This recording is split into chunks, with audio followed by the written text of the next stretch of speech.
pueden hacer por esos medios. Perfecto, mil gracias Nicolás y a todas las personas que se unen hoy a este primer webinar del clúster de inyección del ICIPC. Les doy la más cordial bienvenida.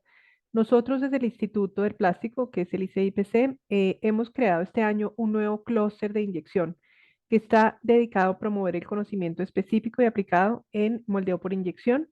Y uno de los temas más recurrentes que nosotros observamos con los clientes que asesoramos es la generación de esfuerzos residuales. Entonces, esta hora que vamos a dedicar este mes de agosto en el clúster a hablar de moldeo por inyección va a estar dedicada a entender por qué se generan los esfuerzos residuales y cuáles son las consecuencias que se nos presentan. Entonces, a todos, pues la más cordial bienvenida. Este evento, como ustedes saben, es un evento gratuito que vamos a ir repitiendo cada mes y que va a tener cada mes una temática diferente. Entonces, pues bienvenidos todos a unirse y a aprovechar este recurso que ofrecemos a toda la industria de moldeo por inyección desde el instituto. Bien, vamos a abordar los siguientes temas en la presentación que vemos el día de hoy. Para arrancar, vamos a hablar de qué son los esfuerzos residuales. Después vamos a decir cuál es su origen, ¿cierto? ¿Por qué se generan? Vamos a ver también cómo afectan los parámetros de proceso de moldeo por inyección esa formación de esfuerzos residuales y finalmente vamos a hablar sobre mecanismos de detección de esfuerzos residuales. Bien, entonces ya para arrancar, el primer tema, que son los esfuerzos residuales, básicamente son tensiones que se generan dentro de la pieza inyectada. Cada vez que nosotros procesamos plástico, no solo en moldeo por inyección, sino en cualquier proceso, nosotros estamos cambiando el estado del material, estamos generando un estiramiento de moléculas, estamos generando una orientación y todo esto, todas estas consecuencias del proceso de moldeo por inyección, pues van a tener finalmente van a tener unas consecuencias en cómo se siente el producto, cómo queda moldeado el producto y pues básicamente pueden generar unas tensiones dentro del producto. ¿Cuál es la consecuencia de estas tensiones residuales? Básicamente que reducen la capacidad de carga. Yo siempre digo que es como cuando uno tiene una deuda y le llega la quincena, ¿sí? O sea, siempre uno dice de pronto gana $10 y resulta que debe $1, ¿cierto? Entonces no le llegaron 10, sino le llegaron 9 porque uno de esos dólares ya lo tenía gastado. Es lo mismo con los esfuerzos residuales, es como una deuda que uno tiene de causa del proceso y entonces de pronto si tenía, por ejemplo, en el caso de polipropileno, 25 megapascales de resistencia última disponibles, pues ya no tiene 25, sino puede tener 16 porque 9 de esos megapascales ya se los gastó en una tensión que quedó premoldeada, ¿cierto? Nosotros tenemos dos tipos de orígenes residuales, esfuerzos residuales que se generan por el flujo, o sea, por el moldeo, por el llenado, y también tenemos unos que se llaman de enfriamiento. Entonces vamos a tener dos grandes familias de esfuerzos residuales que se inducen durante el moldeo por inyección, unos inducidos durante el llenado y otros inducidos durante el enfriamiento.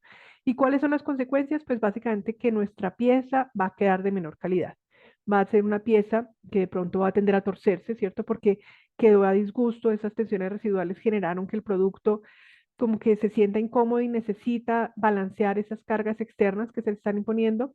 También lo podemos ver como una distorsión óptica y de hecho eso es una de las razones por las cuales los podemos medir y percibir. Esto es una foto de la que ustedes ven aquí en la mano derecha, es una foto de cómo queda ese producto cuando está pues con un polariscopio, con una luz polarizada, pero también vemos es fractura. Entonces, a veces nosotros, por ejemplo, tenemos en nuestro producto una prueba de carga, una prueba de impacto, en la cual decimos siempre vamos a dejar caer el producto a una altura de 2 metros y resulta que a veces pasa, pasa y de pronto no pasa, ¿cierto? Normalmente no pasa, normalmente se fractura. Antes de esas estándar de caída libre de altura que teníamos es porque tiene esta carga interna, ¿cierto? Porque le estamos descontando resistencia generada por estos esfuerzos residuales. Y otra consecuencia que tenemos de los esfuerzos residuales que es visible es la fragilidad o la formación de grietas. A veces vemos que en el producto se fisura, ¿cierto? Entonces, ¿por qué se fisura? Pues básicamente porque ahí hay una tensión residual. Son fenómenos que son invisibles normalmente, o sea, a simple vista no los vemos. Nosotros moldeamos el producto y lo vemos bien. Ahí como que salió, produjimos, ¿cierto? Piezas inyectadas, las empacamos, las despachamos y quedamos tranquilos de que todo quedó bajo control, pero resulta que tenemos ahí mismo realmente un producto en el cual nosotros tenemos unas tensiones, unos esfuerzos residuales que están ahí como enemigos ocultos, ¿cierto? Y que en algún momento nos van a generar esa reacción. A veces, por ejemplo, se revelan con un ataque químico. ¿Sí? A veces cuando entran en contacto con algún tipo de solvente, esos esfuerzos residuales generan una fractura. Y entonces nosotros decimos, no, pero yo lo despaché bien, ¿cierto? Eso fue usted que lo dañó allá usándolo. Y resulta que sí es responsabilidad del moldeador, porque finalmente fueron esfuerzos residuales que se inducen durante el moldeo. ¿Cuál es la razón por la cual nosotros hacemos este webinar hoy? Pues primero para entender que siempre van a generarse esfuerzos residuales, siempre van a presentarse, pero también para entender que tenemos control. Hasta cierto punto nosotros podemos mitigar las tensiones residuales y hay condiciones y parámetros de proceso que las empeoran. Entonces, ese es el objetivo del día de hoy. ¿Cómo se ven? Pues la simulación es una de las formas que nosotros tenemos de ver esas tensiones residuales, una herramienta muy poderosa que pues, nos muestra muchas cosas, pero entre una de las cosas que nos muestra es esto. Y acá vemos, por ejemplo, cómo la pieza pues se magnifica la distorsión, cómo la pieza busca aliviar esas tensiones, ¿no? Entonces la deformación es un mecanismo que tiene el producto inyectado de aliviar tensiones. Como le quedó algo allá adentro, es haga de cuenta como cuando usted le da un calambre y busca estirar la pierna, ¿cierto? Para aliviar ese calambre es igual. O sea, la pieza está encalambrada, está con esa tensión residual y busca estirarse, busca nuevamente acomodarse para liberar esa tensión. Entonces, la deformación es una manifestación de que la pieza tiene esas tensiones residuales. Sin embargo, no todas las piezas se pueden deformar, bien sea porque tienen un momento de inercia muy alto, porque tienen una alta rigidez, ¿cierto? Entonces no se pueden deformar, pero las tensiones están ahí, no se alivian. Sí, digamos que lo bueno de una pieza deformada es que ya alivió las tensiones, pero cuando no se deforma, queda como gritando en silencio, ¿sí? La pieza queda ahí con una tensión en silencio y aquí pues vemos cómo se ven en piezas moldeadas, ¿cierto? Cómo podemos ver, estos son efectos pues de la luz polarizada que vamos a ver más adelante, es uno de los mecanismos que tenemos para dimensionar esas tensiones residuales. Tensiones residuales también se nos presenta, por ejemplo, durante la expulsión generadas por expulsores que marcan el producto, que tienden a deformar el producto. Y es que es importante que entendamos que lo que nos genera estas tensiones residuales es como un jalado de las moléculas por dentro. O sea, las moléculas quedan, digámoslo, fuera del estado natural, quedan orientadas en alguna dirección y eso nos genera unas tensiones residuales. Y en la expulsión nosotros las podemos ver con este tipo de marca, con este tipo de blanqueado que se observa en la superficie. Pero también, como les digo, se pueden manifestar como fractura, ¿cierto? Una fractura que se puede generar inmediatamente posterior al moldeo o, lo que es más difícil de diagnosticar, unos meses después del moldeo.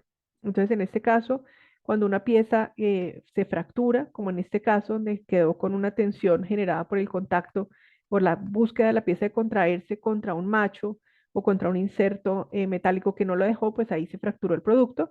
Y también lo podemos ver pues en la simulación, ¿no? Donde nos quedan estos esfuerzos residuales que se generan.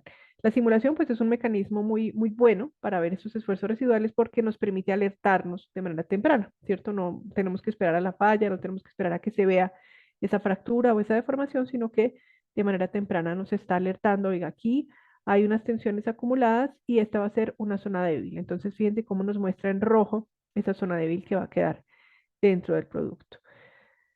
¿Por qué se originan las tensiones residuales? Pues básicamente son consecuencia de un ordenamiento, son consecuencia de un estiramiento que sufren las moléculas.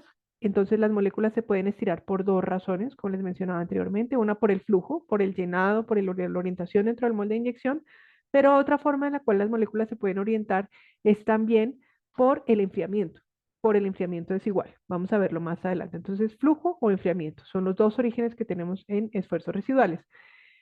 Si nosotros miramos aquí la gráfica de la mano izquierda, nosotros vemos que tenemos, voy a ver si puedo prender aquí el puntero para mostrarles a ustedes.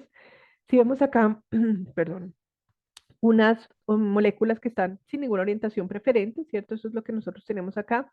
Moléculas pues que están como un plato de espagueti, ¿cierto? Como sin ninguna orientación, pero en la medida en que se van jalando, en la medida en que se van orientando, pues se generan aquí unos patrones, ¿cierto? Normalmente si son polímeros semicristalinos van a tener esto, y cuando tienen alta orientación van a generarse patrones como estos. Entonces, en este estado, o sea, si nosotros vamos y miramos esas zonas rojas donde estaban las tensiones residuales, pues vamos a encontrar un estado de alta orientación, ¿cierto? Un estado donde las moléculas quedaron muy jaladas en una dirección y esa dirección no les gusta, esa dirección les genera, ellas están buscando devolverse.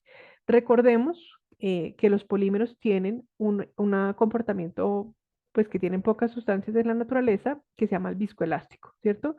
Parte del comportamiento de los materiales va a ser viscoso, como una mermelada donde uno los estira y no pasa nada, y una mermelada donde uno la estira sobre un pan ahí se queda, pero también van a tener un comportamiento elástico como un resorte, con la cual ellos van a estar tratando de jalar y devolverse en la dirección en la que uno los jaló, ¿cierto? Entonces, ese comportamiento de resorte genera que el material busque retornar a su posición inicial. Entonces, esa búsqueda del material, ese comportamiento elástico que hace que el material esté buscando retornar a su estado inicial, es lo que nos genera las tensiones residuales. Para que nosotros lo veamos, esta es una curva de esfuerzo de formación, de pronto si alguna de las personas presentes estudió ciencia de materiales, uno ve esto, ¿cierto? Cuando uno va jalando el material, cuando uno va jalando un polímero, va generando una alineación, ¿cierto? En las moléculas y esa alineación se va haciendo cada vez más marcada hasta que se genera una falla, ¿cierto? Entonces, fijémonos cómo siempre la alineación se asocia con una mayor condición de esfuerzo. Siempre la alineación está asociada a una mayor condición de esfuerzo y es esa búsqueda del material de retornar de esta posición de alto esfuerzo a esta posición que es la posición relajada, lo que genera y lo que induce pues esas tensiones residuales dentro del material. Bien, entonces, pueden generarse por origen térmico, como ya lo mencionábamos, y lo que pasa es que siempre en el material nosotros vamos a tener, a medida que el material se solidifica, una distribución de temperaturas como la que vemos aquí a lo ancho del producto. Entonces, si ese es el espesor del producto, nosotros vamos a tener aquí el material que está a la temperatura del molde, es un material que está frío contra las paredes de la cavidad del molde, pero siempre en el centro vamos a tener material que está más caliente. Entonces, este material que está más caliente siempre va a tener más movilidad, va a tender a formar más cristales en los materiales semicristalinos y este material va a jalar al material que está frío, ¿sí? Entonces, siempre el material que tiene más temperatura tiene más movilidad. Y en la medida en que tiene más movilidad, va a actuar como ese resorte que va a tender a jalar la parte exterior. Entonces, siempre en todo el producto vamos a tener esto, que la parte interna del producto está más caliente. La parte más caliente va a tender a jalar a la parte más fría, pero pensemos que en cada sección de la pieza inyectada vamos a tener condiciones de enfriamiento diferentes. ¿Por qué? Porque hay unas zonas más gruesas, otras zonas más delgadas del producto. Donde sea más grueso el producto, vamos a tener más tensiones. Siempre las zonas más gruesas del producto van a guardar más calor, van a tener ese calor durante más tiempo y ese calor nos va a generar más ordenamiento molecular, más movilidad y por tanto más retracción, más contracción. Pero también factores, por ejemplo, como la presión de sostenimiento, nos van a afectar este nivel de tensiones que se generan. Entonces, si nosotros nos imaginamos todo el producto plástico en cada sección, dependiendo de la temperatura a la que esté el molde, dependiendo de si es gordo o es delgado esa sección del producto, dependiendo de qué tan caliente o qué tan frío llegó, porque obviamente cerca al punto de inyección siempre está más caliente el material que al final del recorrido, también dependiendo de si le llega agua o no le llega agua al molde, dependiendo de si se calentó o no se calentó, ¿cierto? Por la fricción, todos los factores que nos afectan la temperatura y el gradiente de enfriamiento finalmente nos van a afectar qué tantas tensiones residuales se pueden generar en el producto. ¿Listo? Entonces, eso es lo primero que tenemos nosotros que entender. A veces lo que más nos genera tensiones residuales y lo que más nos dificulta a nosotros el trabajo, garantizar una estabilidad dimensional, garantizar una buena calidad del producto inyectado, es que no todo el producto tiene las mismas condiciones. Hay zonas bien refrigeradas y hay zonas mal refrigeradas del molde, ¿cierto? O a veces tenemos un flujo de inyección demasiado, un recorrido de inyección demasiado largo. Y entonces entra el material caliente, pero cuando ya llega al final del recorrido de inyección ya está frío, ¿cierto? Entonces depende mucho de cómo está el material. O a veces trabajamos con materiales que son muy sensibles al corte, donde se genera gran disipación viscosa a raíz de la fricción. Entonces todos esos factores que finalmente nos afecten si hay buena temperatura, si hay poquita temperatura, si se calienta, si se enfría muy rápido o no, Todos esos factores son los que determinan que haya más o menos tensiones residuales dentro del producto. Vamos a ver aquí este pequeño videito que me pareció muy chévere porque aquí podemos ver cómo se van generando tensiones residuales a medida que se jala pues como una bolsita de plástico, ¿cierto? Entonces fíjense cómo, fíjense, hay concentradores de esfuerzo, si ustedes los ven acá, que son las grietas que nos quedan de la manufactura de la probeta, y fíjense cómo se va generando esas tensiones residuales, perdón, a medida que incrementa la orientación. ¿Sí la ven? Y miren las zonas donde se va a romper el producto, cómo se genera donde hay muchas tensiones. Entonces, este videito nos permite ver cómo se ven las tensiones residuales y cómo evolucionan las tensiones residuales a medida que se incrementa el esfuerzo sobre el producto, cómo se evidencia, ¿cierto?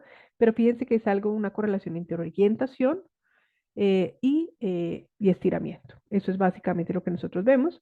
Y acá, pues vemos cómo a medida que crece la orientación, a medida que crece el estrés, ¿cierto? Sobre el producto, pues también vemos esta gama de colores y en la zona donde se genera fractura, pues vemos esa parte, ¿no? Entonces, atención, donde siempre, fíjense, aquí es un estado libre de esfuerzos y cuando ya tenemos el estado final, es un estado donde vamos a tener bastante orientación en los esfuerzos. Bien, aquí, ay, listo. Bien, pasamos entonces ya a la siguiente parte de la presentación. ¿Cuál es ese origen de los esfuerzos residuales? Entonces, como les decía, tenemos dos tipos de esfuerzos residuales, ¿cierto? Unos de origen térmico y otros de origen, pues, de flujo, como el llenado. En los esfuerzos residuales térmicos, básicamente lo que nosotros tenemos es una distribución de temperatura, como esa que ustedes ven acá. La distribución de temperatura es mínima en los bordes del producto, en los extremos del producto donde está pegado el producto al molde y es máxima en el centro del producto. La temperatura es máxima en el centro del producto. Si nosotros nos imagináramos que tenemos pequeñas tajadas de pan, eh, como dentro del producto, pequeñas tajadas, pues básicamente la tajada de producto o la sección del producto que más se puede encontrar es la que está más caliente, ¿cierto? Porque finalmente es donde hay más movilidad de las moléculas. Entonces, siempre el centro del producto, el que está más caliente, va a tender a tener mayor contracción. Siempre. Entre más calor haya en la pieza inyectada, más contracción va a haber, porque la contracción es una consecuencia del calor disponible que hay, o sea, la energía libre que hay disponible para generar movimiento en las moléculas. Entonces, siempre la zona del centro del producto que está más caliente se va a contraer más y así las zonas más frías pues van a contraerse menos. Entonces, la que menos se contrae es la zona que está en el borde, contra la pared, donde está la temperatura del molde. Sin embargo, si nosotros miramos, pues realmente, pues cada tajada no se va a contraer de manera desacoplada, sino que lo que uno tiene es pues una conexión, ¿cierto? Un continuo en el producto plástico. Entonces, si este es el espesor del producto plástico, en el centro del producto siempre vamos a tender a tener más contracción, en el borde menos contracción, y este estado desbalanceado de esfuerzo nos va a generar que aquí en el extremo, en los bordes del producto, en la piel, siempre va a haber compresión y en el centro del producto siempre va a haber tensión. Esto pasa en todas las piezas inyectadas, es inevitable, es pues parte de la forma en la que se genera el enfriamiento, solamente que entre más grueso el producto, más grave el efecto, más fuerte la compresión que se genera en los bordes y más baja la tensión que se genera en el centro del producto. Si nosotros lo miramos acá, pues de una manera un poco más simplificada, nosotros tenemos acá un producto fundido que transfiere calor, donde se nos genera una piel, ¿cierto? Contra el molde, este es el molde gris. Entonces siempre contra el molde va a solidificar primero una piel y esta piel pues no se contrae porque pues ya está durita, es una cascarita que se va generando a medida que va solidificando el producto. Pero el centro del producto siempre va a tender a contraer más y entonces nos queda este estado repartido de esfuerzos de compresión en la piel, en la cascarita que se forma afuera y de tensión en el centro del producto. ¿Cuál es el reto? Que cuando nosotros tenemos un estado de esfuerzos en el cual el producto no tiene la misma cantidad de calor simétrica de lado y lado, sino que tiene de pronto una hembra mejor refrigerada, por ejemplo, que es lo que nos pasa muchas veces, y un macho caliente, pues esa cascarita que se hace no va a ser simétrica, ¿cierto? O sea, vamos a tener más piel, vamos a tener más cáscara en el lado más frío, ¿cierto? Y menos cáscara o menos piel en el lado más caliente. Entonces, como ustedes ven, nos queda es un estado desbalanceado, donde hay más compresión a un lado que al otro y nos genera un alabeo, o que la pieza se tuerza en una dirección. Entonces, siempre que un producto se ovala, siempre que un producto tiende a torcerse, se tuerce hacia el lado más caliente del molde, como lo vemos acá. Y eso es básicamente qué es estas tensiones residuales que tenemos acá, que están desbalanceadas y el producto necesita liberar esa tensión, ¿cierto? Porque esas tensiones siempre se van a generar, siempre vamos a tener compresión de un lado y tensión del otro. Pueden ser más grandes las compresiones y las tensiones, o ese gradiente entre compresión y tensión puede ser más grande dependiendo de qué tan ancho es el producto, pero pues a veces no lo vemos porque sencillamente está balanceado. En el momento en el que nosotros vemos que el producto tiende a torcerse es porque nosotros vamos a tener una asimetría en la refrigeración, ¿cierto? Entonces, esa parte de la refrigeración es la que nos genera esa asimetría. De otro lado, nosotros también en los productos, pues vamos a tener una asimetría, un desbalance en las tensiones generada por zonas más calientes. Aquí en esta gráfica lo que nosotros observamos es una pieza inyectada que tiene diferentes zonas, donde nosotros tenemos unas zonas más delgadas, unas zonas más gruesas y en general siempre las zonas más gruesas pues van a tender a demorarse muchísimo más en solidificar. Lo que nosotros vemos acá en esta gráfica es el tiempo de solidificación para diferentes secciones del producto. Las secciones más delgadas del producto van a solidificar de pronto en 8 segundos, las medianas van a solidificar en 19 segundos, pero las más gruesas hasta 56 segundos en solidificar. Esto es típico de piezas plásticas, se debe a la baja conductividad térmica que tiene el material y responde a una ecuación que nos describe que el tiempo de enfriamiento es proporcional al espesor de pared al cuadrado.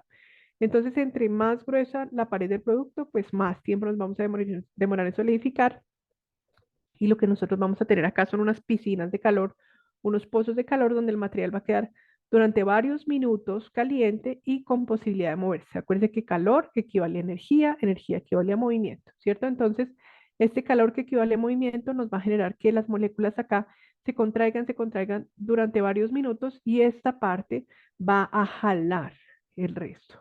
Entonces, esto es lo más importante, digamos, de esta sección de la presentación, que nosotros entendamos que siempre una pieza más gruesa o una zona muy gruesa dentro del producto va a dañarnos las demás. Una zona muy gruesa dentro del producto nos va a generar tensiones a lo largo del producto. ¿Por qué? Porque esta zona caliente va a demorarse mucho tiempo en contraer y contraer y contraer y al contraer va a jalar y a tensionar a las demás componentes, ¿no? Entonces, si nosotros pensamos en algún momento, pues como optimizar un producto siempre, hay que pensar que desde las decisiones de diseño partimos, porque si nosotros tenemos concentración de masa en alguna parte, eso nos va a castigar tensiones residuales. Siempre esta parte muy caliente va a tender a recogerse y a jalar y a tensionar esta parte. Entonces, esta parte queda muy frágil porque ya viene precargada, viene pretensada por esta parte caliente que la está jalando. Bien, hay otro tipo de esfuerzos residuales que nosotros vamos a tener, que son los esfuerzos residuales inducidos por el llenado o por un patrón de flujo, ¿sí? Y eso se generan básicamente por corte. Es muy importante que nosotros recordemos esta propiedad que tienen los materiales de la viscoelasticidad, de la que hablábamos al principio. Cuando nosotros estamos a bajas temperaturas, esto es una gráfica que nos muestra el módulo de elasticidad contra las temperaturas del material. Cuando nosotros estamos trabajando a bajas temperaturas, lo que nosotros vamos a tener es un material que se comporta más como un resorte, ¿sí? Entonces, a bajas temperaturas el material va a predominar el comportamiento elástico del material. Sin embargo, cuando nosotros nos pasamos de cierta temperatura, que se llama la temperatura de transición vítrea, vamos a tender a tener un comportamiento de mermelada, o sea, un comportamiento viscoso y va a primar siempre ese comportamiento de mermelada, ¿cierto? Pero siempre, pues vamos, dependiendo de la temperatura en la que nos encontremos, vamos a estar en un estado o en el otro. Si nosotros trabajamos, por lo tanto, a bajas temperaturas, siempre va a predominar el resorte, siempre vamos a generar más tensiones residuales, siempre va a primar esa memoria del material, esa búsqueda del estado original. Y ahí vamos a inducir más tensiones residuales. Pero si nosotros trabajamos más bien en el rango alto de temperaturas, va a predominar el régimen viscoso, va a predominar esta personalidad viscosa del material, donde el material, ahí donde lo deje va a quedar bien. Haga de cuenta como una mermelada. Cuando usted la unta, la mermelada no se devuelve en el pan, ¿cierto? Sino que ella se queda esparcida porque ella tiene un comportamiento predominantemente viscoso. Entonces, eso le pasa al material. Por eso es que es tan importante la temperatura cuando vamos a aliviar una tensión residual. A mayor temperatura de moldeo por inyección, vamos a tener menores tensiones residuales, ¿cierto? Siempre que tengamos un problema de moldeo, puede estar asociado a bajas temperaturas, bien sea de molde o de procesamiento. Acá, durante el llenado, nosotros siempre vamos a tener una orientación. De hecho, pues, o sea, todos los procesos son violentos, pero es que el proceso de moldeo por inyección es un proceso en el que yo me embuto el material, lo hago fluir largos recorridos, le meto alta presión, alta temperatura, lo meto a alta velocidad y todo eso pues genera que esas moléculas que están en su plato de espaguetis queden muy orientadas, ¿cierto? Y acá, pues entonces siempre durante el llenado, fíjense que nosotros tenemos durante la inyección, si esta es la pared del molde y nosotros estamos mirando como por un vidriecito, miráramos cómo es ese patrón de llenado dentro del producto, vemos esta distribución de velocidades como un pistón, ¿sí? Ese es el patrón típico que hay en el llenado de este tipo de fluidos. Entonces tenemos baja velocidad en el borde y una alta velocidad en el centro. Esa es la velocidad, la distribución de velocidades. Cerca al molde de inyección tenemos bajas velocidades y alta velocidad en el centro. Esto lo que va a pasar es que siempre las moléculas van a tender a tener una orientación, ¿cierto? Mayor, donde hay más velocidades, y pues parte de esta orientación se relaja por el comportamiento viscoso. El comportamiento viscoso es un comportamiento que se olvida de su estado inicial, se le olvida aquí de dónde venía, mientras que el comportamiento elástico sí es como el resorte, que él busca retornar a su orientación original. Entonces, esta relajación es mayor entre mayor sea la temperatura también de trabajo que tengo en el material. Entonces acá, para que nosotros lo veamos y lo entendamos, hay tres fotos del mismo material. Esto es muy importante. A veces nosotros no somos conscientes de que yo puedo generar microestructuras o morfologías de material totalmente diferentes dependiendo de cómo yo procese el material. Si, por ejemplo, yo tengo baja orientación y gradientes de enfriamiento muy rápidos en el molde, voy a generar un material totalmente amorfo. Si yo tengo pues un tiempo un poquito más generoso, de, de temperaturas más alticas en el molde, entonces ahí no se me va a enfriar tan rápido el material. Y si tengo de pronto altas velocidades de inyección y tiempos generosos de enfriamiento, entonces va a generar una microestructura como esta. Entonces fíjese que son el mismo material original trabajado de tres maneras totalmente diferentes y con morfologías y respuestas totalmente diferentes. La contracción de estos tres materiales es diferente. La respuesta al impacto de estos materiales es diferente. La resistencia química es totalmente diferente. Y dependiendo de qué es lo que yo busque, dependiendo de qué necesito, puedo programar una condición o puedo programar la otra, ¿cierto? Entonces, fíjense cómo yo tengo el poder a través del parámetro de inyección de definir cómo me va a quedar el material, si me va a quedar sin orientación o si me va a quedar altamente orientado. En general, recordemos que un material más orientado y que las tensiones residuales son producto de la orientación, pues me va a generar más, también más cargas o precargas dentro del material. Cuando yo lleno el material, si analizamos el frente de flujo, es un frente de flujo de fuente, como este que nosotros vemos acá. El frente de flujo de fuente significa que viene una partícula plástica así, navegando, llega al frente, se enfría y al enfriarse sube su viscosidad y baja y se pega aquí a la pared y empieza a formar aquí como una cáscara, una piel enfriada, una piel solidificada en el borde del frente de flujo. Pero ese es el patrón que tienen las partículas. Fíjense cómo lo vemos acá, un patrón como este. Este es el patrón de fuente que van a tener las partículas de plástico a medida que se va llenando el material. Entonces, ¿qué es lo que es importante entender? Que yo voy a tener unos gradientes de velocidad, ¿cierto? Como lo veíamos, más alta en el centro, más baja cerca a las paredes, y también voy a tener un gradiente de temperatura. Entonces, ¿por qué? Porque esta piel está solidificada y está frenada. Cuando yo tengo una pared frenada, básicamente lo que va a pasar es que este frente de flujo de pistón, que inicialmente se formó cuando no había piel, se va a ir deformando. Y en la medida en que haya más piel, se me va a ir generando una distribución de velocidades en el frente de flujo como esta que vemos acá. En la medida en que haya mucha piel, pues el material tiene que entrar por un canal cada vez menor y tiene que ir aumentando la velocidad en el centro para poder compensar esta pérdida de velocidad que tienen los bordes.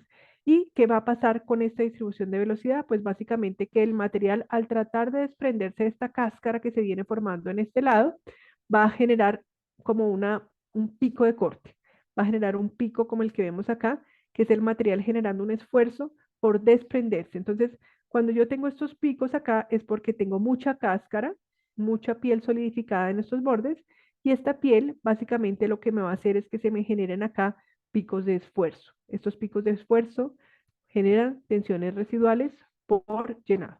Y estas tensiones residuales también van a impactar la forma de los cristales durante el llenado en materiales semicristalinos como el polipropileno o el polietileno. Vamos a tener aquí zonas que no tienen ninguna orientación, donde es chévere la microestructura, favorable, pero también tengo capas donde hay muchísimo corte, como lo vemos acá. Zonas de alto corte con espiralitas orientadas en estas direcciones. Y acá, pues, zonas de congelamiento, ¿sí? Zonas donde hay choque térmico, que es donde el material entra, toca el molde frío, se congela, ahí no se cristaliza nada porque cuando no hay tiempo de cristalizar no se generan los cristales y acá se generan estos comportamientos de esta manera. ¿Listo? Entonces, fijémonos cómo también se nos generan esas tensiones en los bordes y esos, a medida que se generan más tensiones, pues también se me afecta y se me daña más la microestructura. ¿Listo? Entonces tenemos esos dos tipos de esfuerzos de enfriamiento y esfuerzos de llenado. Acá los vemos en esta manera. Durante el llenado nosotros vemos pues básicamente un perfil de temperatura que puede ser incluso un poco más alto en las zonas donde hay alto corte, donde hay alta fricción, donde está frenado el material y el material trata de desprenderse, ahí se va a hacer alto corte, alta fricción, sumado a esos picos de esfuerzo que veíamos anteriormente, me generan pues zonas de alta orientación molecular, donde se generan esas tensiones residuales. Entonces, fijémonos cómo durante el llenado también se van a ir generando tensiones residuales. ¿Qué alternativas tenemos nosotros desde el punto de vista de procesamiento? Incrementar temperatura, ¿cierto? Para evitar que esta piel, esta cáscara sea tan grande. Incrementar temperatura del molde también me alivia este tamaño de la cáscara, ¿cierto? De la piel que se solidifica. Reducir velocidades de llenado me puede ayudar de pronto a reducir estas fricciones, estos cortes que se generan acá, reducir presión de sostenimiento, de empaquetamiento y reducir la longitud de flujo. Básicamente estas son las herramientas con las que nosotros podemos trabajar y los parámetros de proceso con los que nosotros podemos trabajar para reducir tensiones superficiales. Bien, en la tercera parte de esta presentación queremos presentarles a ustedes cómo afectan los parámetros de proceso los esfuerzos residuales.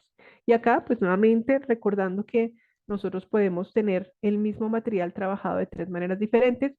Podemos trabajar con los siguientes parámetros: velocidad de inyección, volumen de inyección, velocidad de corte, temperatura de molde, velocidad de enfriamiento, temperatura de fundido y temperatura de la unidad de plastificación. Fíjense que son todos factores que tienen que ver con qué tan rápido llena, con qué tan rápido enfría, si queda o no queda calor residual, y todos nos influencian ese tamaño de la piel, ese tamaño de esa cascarita que nosotros veníamos discutiendo.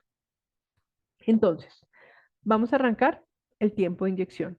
Siempre en general, a mí me va a favorecer llenar más rápido, me va a favorecer las tensiones residuales por una razón. Cuando yo veo acá esta gráfica que tengo acá, este es un trabajo que nosotros hicimos hace varios años con el ITM. En este trabajo que hicimos, analizamos tensiones residuales dentro de probetas inyectadas.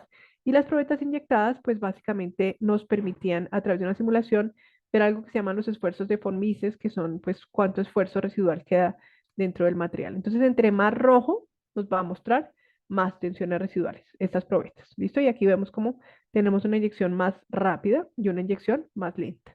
Siempre que yo inyecto más rápido, que tengo más velocidad de inyección, formo menos cáscara, menos piel durante el llenado y por lo tanto se me generan menos picos de cizalladura. Entonces, inyectar más rápido me va a favorecer menores tensiones residuales. También acá vemos cuando la presión de sostenimiento es un parámetro de los más delicados. La presión de sostenimiento a veces nosotros es como, somos como muy fanáticos de esas presiones de sostenimiento y eso son delicadas, es una herramienta que hay que manejarla con mucho cuidado porque es como el fuego, ¿sí? O sea, realmente si uno se le pasa eso se quema todo. Entonces la presión de sostenimiento es un parámetro que entre más alto sea, más tensiones residuales nos va a generar. Fijémonos si es bastante significativo. Si yo subo tensiones residuales, yo estoy estresando el material porque estoy embutiendo más material, estoy generando que queden más como más comprimidas las moléculas, entonces ahí esto me va a generar más estrés. Si yo trabajo más temperatura, siempre recordemos esto, a más temperatura, más 230, alivio tensiones, por lo que veíamos que trabajamos en el rango viscoso del material, ¿cierto? Si yo trabajo a menor temperatura, siempre voy a trabajar más en el rango elástico, entonces el material va a tender a devolverse, va a comportarse como un resorte y no se va a quedar tranquilo, sino que me va a generar más tensiones residuales por este lado, ¿cierto? Eh, acá mm, veíamos también que si nosotros manejamos una temperatura de molde muy baja, nosotros vamos a generar más tensiones, nos sirve generar temperaturas más altas. ¿Listo? Entonces, entre más alta la temperatura de molde, menor esa cáscara que veíamos y menores las tensiones residuales. Y acá, pues para terminar esta sección, quiero mostrarles a ustedes un proceso de inyección que es inyección convencional versus un proceso que se llama inyección con presión. O sea, es un proceso en el cual yo tengo un molde que termina el llenado.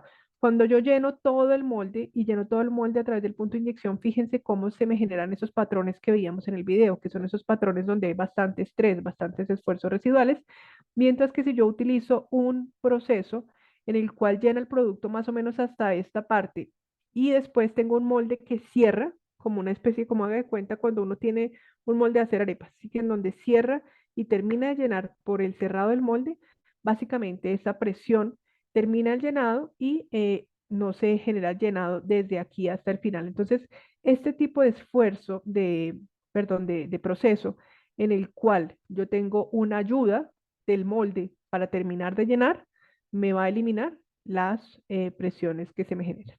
Veo que hay una pregunta, si les parece, la respondemos al final. ¿Listo? Las preguntas para poder terminar rápidamente el webinar. Bien, ¿cómo detectar esfuerzos residuales? Pues hay diferentes mecanismos que nosotros tenemos. Birefringencia es el mecanismo más convencional. De pronto, si alguien ha estudiado polímeros en algún momento en alguna clase en la universidad o algo, de pronto a veces hace uno unos ejercicios como estos, ¿cierto? Donde uno usa láminas polarizadas y cuando pues los elementos se alinean, le permiten a uno ver este patrón, que es básicamente las fotos que hemos visto, el video que vimos, se genera por esta técnica de birefringencia. Y acá, pues, son mediciones cuantitativas, perdón, cualitativas que nos permiten ver las zonas donde se genera estrés, ¿cierto? Es una manera que tenemos de hacerlo. Acá vemos dos piezas muy interesantes, son piezas que están con diferentes patrones de esfuerzo, la misma pieza, moldeada de dos formas diferentes. Fíjense cómo me genera dos patrones de esfuerzo totalmente diferentes. Acá, pues, el contorno de color proporciona un estado de tensión compuesto. Nosotros no podemos ver qué es compresión y qué es tensión, sino pues sencillamente es un estado de esfuerzos común por Mises, como el que veíamos en la simulación. En general, pues digamos que tiene la limitante de que toca usar un material translúcido, ¿cierto? Y que además tenga una estructura relativamente simple para poder verlo. Eh, y no es un método eficaz para materiales semicristalinos. Esto lo usamos más para policarbonato, acrílico, PET, ¿cierto? Sin cristalización, pues donde podamos ver este paso de la luz. Acá tenemos una birefringencia mediante un polarímetro, que es un método que nosotros tenemos y pues donde se combina un sensor basado en, aquí en este caso, en un sistema de computación con un análisis espectral. Acá hacemos pasar una luz polarizada a través de la muestra que queremos analizar y en lugar de usar el ojo, pues usamos un escáner, algo así como la inteligencia artificial que podríamos usar hoy en día para ver pues ese sistema de luz visible, ¿cierto? Cómo podemos identificar esos patrones y decir peor o mejor, ¿cierto? Esa sería como la manera un poquito más instrumentada de hacer esta técnica. También hay mecanismos, pues que estas ya son pruebas destructivas, que utilizamos para identificar cómo se propagan las grietas pues en una pieza inyectada. En este caso, nosotros tenemos un método que se llama el método del taladro, donde perforamos orificios para medir tensiones macroscópicas.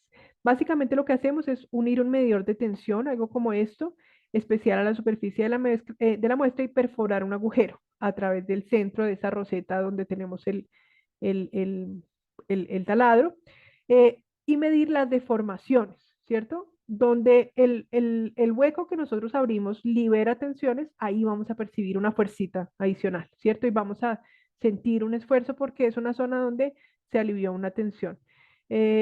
Y acá, pues básicamente lo que usamos también es unas galgas extensométricas donde nos permite pues cuantificar. Eso es como el único mecanismo que tenemos para cuantificar y decir pues en números cuánto sería la tensión superficial que teníamos en un método del otro. Aquí en el método del taladro, pues básicamente también podemos perforar agujeros en incrementos de profundidad de aproximadamente 0,1 milímetros con diámetros de 1,7 milímetros y en cada profundidad podemos medir durante aproximadamente 3 minutos tomar las lecturas, ¿cierto? Para, antes de tomar las mediciones para poder ver cómo se alinean las tensiones.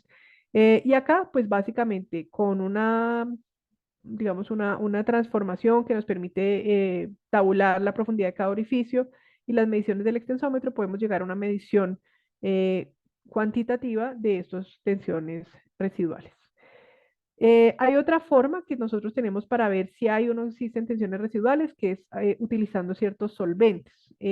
Nosotros podemos utilizar pues solventes en algunas piezas, porque estos solventes reaccionan con el polímero y básicamente lo que hacen es acelerar la propagación de grietas, ¿cierto? Entonces, en este caso, la formación de grietas es lo que nos va a mostrar que la pieza está o no está estresada, ¿sí? O sea, si nosotros con el solvente se ve que se propaga una grieta es porque ahí ya había falla, ¿cierto? Porque ya había una propensión de la pieza a generar falla. Entonces, este trabajo con solvente sería una manera en la que nosotros podemos afectar el material. eh, y esto, pues digamos que para cada tipo de resina, si es ABS, si es polipropileno, si es acrílico, pues va a haber un tipo de solvente, ¿cierto? Podemos probar formas más complejas. eh, Aquí en este caso, pues digamos que una limitante es que solamente se puede ver la tensión en la superficie, pero pues es útil ya para la práctica. O sea, es una de las formas que uno tiene cuando la pieza es opaca y no va a pasar luz polarizada, pues entonces identifica cuál es el solvente que le va a revelar esas tensiones superficiales pues puede atacar el producto con ese solvente y ver si quedó o no, pues si quedó o no tensionado.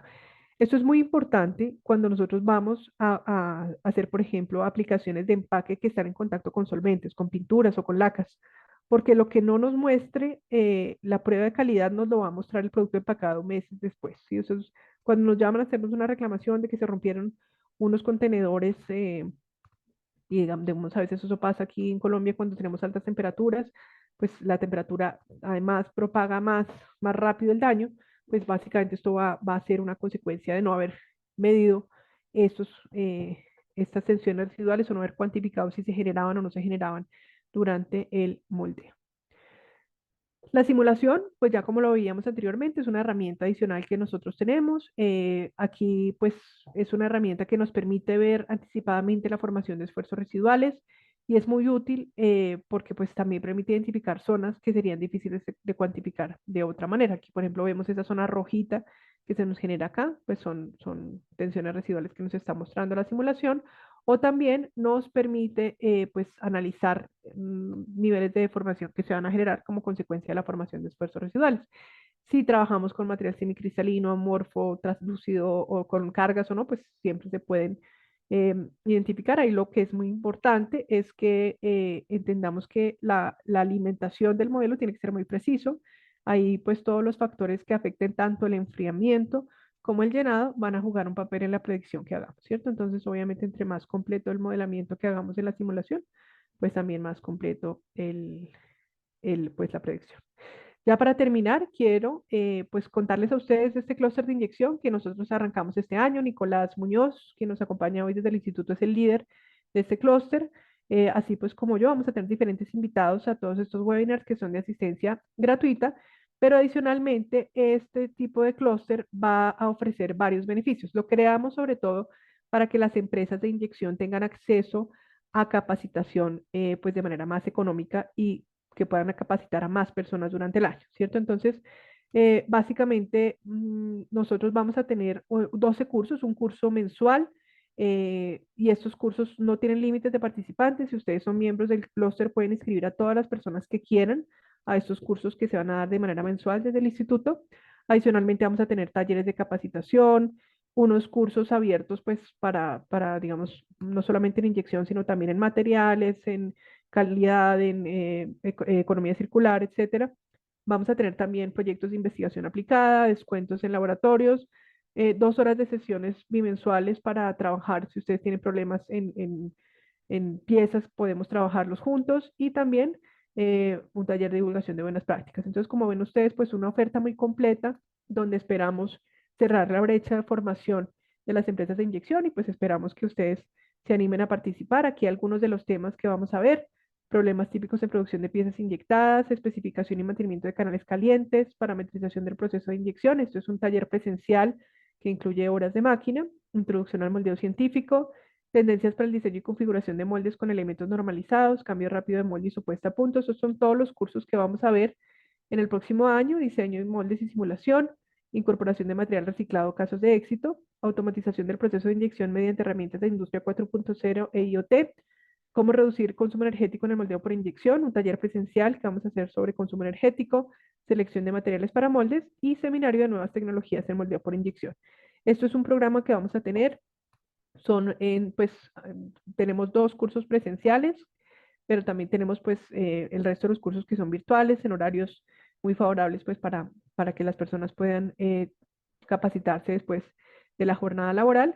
Y como les digo, pues esperamos que puedan ustedes considerar vincularse al clúster y aprovecharlos. Estos son los costos que, como les digo, pues están orientados a cubrir básicamente los costos que nosotros tenemos de formación del clúster, pero pues con esto pueden capacitarse todas las personas de la empresa sin límite de participantes, por lo cual pues es bastante atractivo desde el punto de vista económico. Y si ustedes tienen interés en unirse al clúster de inyección, pueden escribirnos a este formato, diligenciar este formato de Google Forms, o también escanear este código QR para poder participar y que los invitemos pues a las demás reuniones de clúster. Bien, hay una pregunta que nos hacen aquí: si a mayor temperatura del molde es mejor. Efectivamente sí, o sea, si tú vas a aliviar tensiones residuales, siempre trabajar tanto a mayores temperaturas de masa fundida como a mayores temperaturas del molde te va a ayudar, porque hay 2 razones. La primera es que cuando el material entra en el molde no sufre tanto choque térmico, sino que logra copiar el molde, logra aliviar tensiones. Siempre cuando haya temperatura el material puede acomodarse, puede aliviar tensiones y ahí vas a tener una mejor resistencia. Si tú haces, por ejemplo, una prueba de impacto con piezas inyectadas con molde frío y prueba de impacto con piezas inyectadas con molde caliente, siempre las que tienen molde caliente van a aguantar más. Eso es parte, digamos, de las cosas que nosotros podemos ver. El solvente para polietileno y polipropileno no lo conozco, no, pues nos tocaría mirar cuál es la tabla, pero sí te recomiendo, si tú tienes, sobre todo, vas a empacar lacas o vas a usar, vas a tener de alguna manera un agente químico agresivo ambiental que te pueda generar lo que se llama Environmental Stress Cracking, sí que eso es SSR. Es bueno que tengas estas pruebas incorporadas a tus pruebas de calidad. O sea, no solamente haces uno en el laboratorio de calidad, haces solamente pruebas dimensionales o pruebas así como, pues, digámoslo, muy de lo que se ve, ¿sí? Pero estas cosas internas que vienen como enemigos por dentro, nadie se dio cuenta, sino cuando ya llega la reclamación. Entonces es importante que evaluemos esto. Y había otra pregunta por acá: en nuestro proceso manejamos PVC. Nosotros, al manejar mayor velocidad, nos genera mayor fricción y como tal degradación, por supuesto. Pues ahí es la velocidad que dé, ¿cierto? En PVC pues vamos a trabajar velocidades de pronto un 20%, 25% máximo y ya, no se puede subir más. Mientras que un PP pues uno lo puede trabajar a 90%, ¿cierto? Entonces pues obviamente a lo que nos dé el material, ¿cierto? Si no nos da más, pues no lo trabajemos a más. Lo que es muy importante es que no seamos tampoco tan, o sea, tan trabajar un 10%, eso es negativo para los esfuerzos residuales, o sea, a lo que dé, pero lo más alto que dé.